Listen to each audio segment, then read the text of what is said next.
अपना अपना पार्टी में ना जाए, उसका भी प्रवक्ता हम ही हों। सबका आ रहे हैं बिहार दौरे पर, हमको समझ में नहीं आता है। जब साउथ, नॉर्थ, उत्तर, दक्षिण, महाराष्ट्र खत्म हो गया तो उनको लग रहा है हिंदी पट्टी में हिंदू मियाँ करेंगे तो कुछ उपाय हो जाए। गाली गलौज, नफरत पैदा करेंगे, हिंदू मियाँ करेंगे।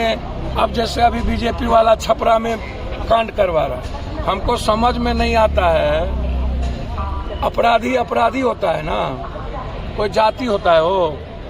आप हमको आप बताइए ना, उस दिन हम गए, मदद किए और हमने पूरा का पूरा फ्री कर दिया। घटना को मैं बार बार कहता हूँ, कानून वहाँ के एसपी ने पूरा का पूरा घर ढा दिया।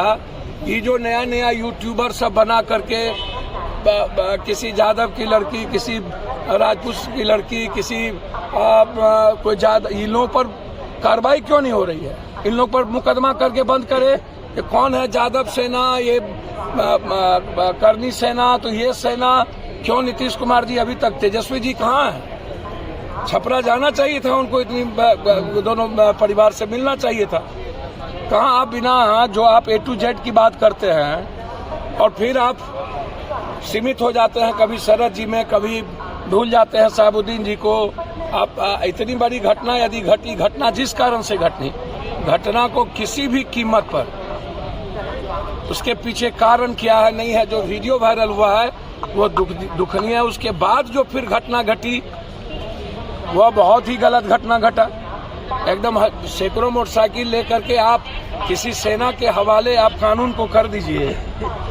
और उसके बाद लगातार नेताओं का जो बयान आ रहा है और खास तौर पर बीजेपी के MLA और बीजेपी के नेताओं का, ये बिहार में जातीय दंगा पैदा करने का काम बीजेपी के नेता जिस तरीके से कर रहे हैं लगातार। इसके पहले भी मधुबनी में करनी सेना, ब्राह्मण और राजपूत के बीच करवाने का प्रयास किया था।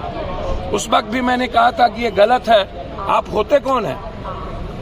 बड़ी घटना घटी थी तो तेजस्वी जी को हम याद दिलाएंगे, वहां पर आप ब्राह्मण और राजपूत के बीच में झगड़ा हुआ था, नरसंहार हुए थे तो आप गए थे। लेकिन कटिहार में आपने अभी तक कुर्की नहीं किया।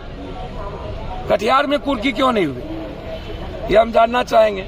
और कटिहार में भी नहीं गए आप, भभुआ नहीं गए आप, सासाराम नहीं गए आप, छपरा नहीं गए।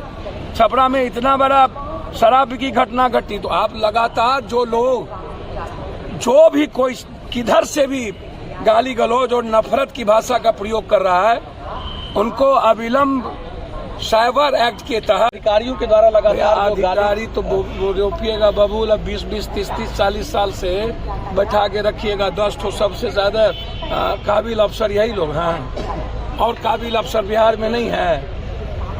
सब भागने के लिए यहाँ से दे दिया है दिल्ली, अब नहीं रहेंगे यहाँ। जब देख रहा है कि इकोनॉमी दे नहीं रहा है, सब रोक दिया पैसा भारत, अब डेवलपमेंट की गति रोक दिया है नरेंद्र मोदी बिहार का। बहाली करने वाला भी पैसा जो शिक्षक का बहाली है वही देंगे। तो जब आप पैसे रोक दीजिएगा और जो लोग मलाई खाए यहाँ पर बैठ के अफसर सब, अब शोभा उत्कर जी लेडीज है, उनके बारे में क्या कहना, लेकिन मर्यादाओं का ख्याल तो रखना ही पड़ेगा। विकास वैभव एक अच्छे अफसर है और उनका सम्मान होना चाहिए। अहंकार में कोई संस्था नहीं चली है किसी भी कीमत पर, चाहे छोटा अफसर हो या बड़ा अफसर हो, चाहे सिपाही हो चाहे SP हो। उनके साथ परिवार के दृष्टि से अनुशासन सब पर लागू होता है, बड़े और छोटे पर लागू नहीं होता। डिसिप्लिन सबके लिए महत्वपूर्ण। कार्रवाई की मांग कर रहे हैं आप? कार्रवाई का कौन मांग करेंगे हम भाई जो वैभव जी ने आरोप लगाया है, जांच तो होना ही चाहिए। जांच हो करके या तो गिल्टी, उसको गलती माननी चाहिए अपने सबऑर्डिनेट से। आप सबऑर्डिनेट को नीचा करके, आप अपमानित करके आप बेहतर सरकार या बेहतर संस्था या बेहतर जिला नहीं चला सकते। सबऑर्डिनेट से ही ना काम लेना है आपको, सिपाही से ना काम लीजिएगा। जो काम करे सुई, क्या करे तलवार। तो आप ऊपर से नीचा सबका महत्व है, दशमलव का, कोमा का, हैफन का, रेफन का, सबका महत्व है। DG या मुख्यमंत्री प्राइम मिनिस्टर अलाउद्दीन के चिराग नहीं ना है। MLA भी तो चुन के आते हैं ना, तो MLA का भी महत्व है, मुख्यमंत्री का भी महत्व है। तो MLA के बगैर रेस्पेक्ट के मुख्यमंत्री अकेले नहीं चल सकते। इसीलिए शोभा उत्कर जी को एक्सक्यूज करना चाहिए, अन्यथा सरकार लगातार जिस तरीके से हो रही है, इससे सरकार की छवि पर पड़ता है।